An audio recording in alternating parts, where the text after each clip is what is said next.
Pathanamthitta general ആശുപത്രിയിലേക്ക് 108 ambulance ചീറിപ്പാഞ്ഞെത്തി. ആശുപത്രിയിലേക്ക് വരും വഴി ജീപ്പിൽ പ്രസവിച്ച ആവണിപ്പാറ ട്രൈബൽ നഗർ നിവാസിനെ ആദിവാസി യുവതി 21-കാരി സജിതയെയും കുഞ്ഞിനെയും കൊണ്ടാണ് ആംബുലൻസ് എത്തിയത്.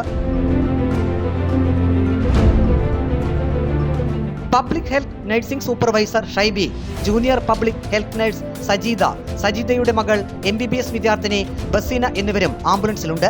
കയ്യിൽ ഭദ്രമായി വെച്ചിരുന്ന നവജാത ശിശുവിനെ MBBS വിദ്യാർത്ഥിനി ബസീന നഴ്സിംഗ് സൂപ്പർവൈസർ ഷൈബിക്ക് കൈമാറി.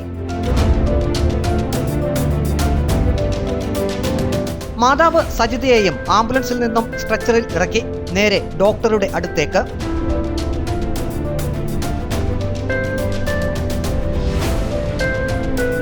അമ്മയും കുഞ്ഞും സുഖമായിരിക്കുന്നു. റോഡ് ദുർഘടമായിരുന്നു. MBBS പഠിക്കുന്ന മകൾ കൂടെയുണ്ടായിരുന്നത് സഹായകരമായി.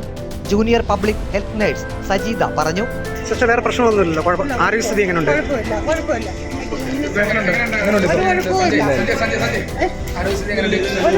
അമ്മയും കുഞ്ഞും സുഖമായിരിക്കുന്നു. ഒരു കുഴപ്പമില്ല. വെള്ളം വേണം ചോദിച്ചൊന്നും കുഴപ്പമില്ല. ടെമ്പറേച്ചർ ഉണ്ട്. ആങ്കൊച്ചാണ്. റോഡ് വളരെ മോശമായിരുന്നു. ഭയങ്കര ബുദ്ധിമുട്ടിയാ പോയെ.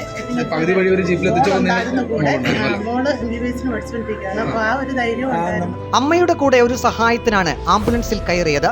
MBBS വിദ്യാർത്ഥിനി ബസീന പറഞ്ഞു. റോഡ് ദുർഘടമായിരുന്നു എന്ന അഭിപ്രായം ബസീനയും പറഞ്ഞു. എന്തെങ്കിലും ടെൻഷൻ ഉണ്ടായിരുന്നോ വണ്ടിക്കകത്ത്?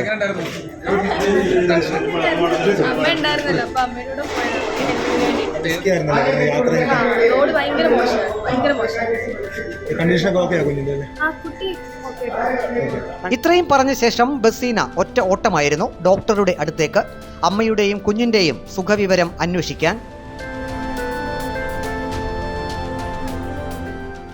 Reporter Praveen Purushothaman, in reporter, Pathanamthitta.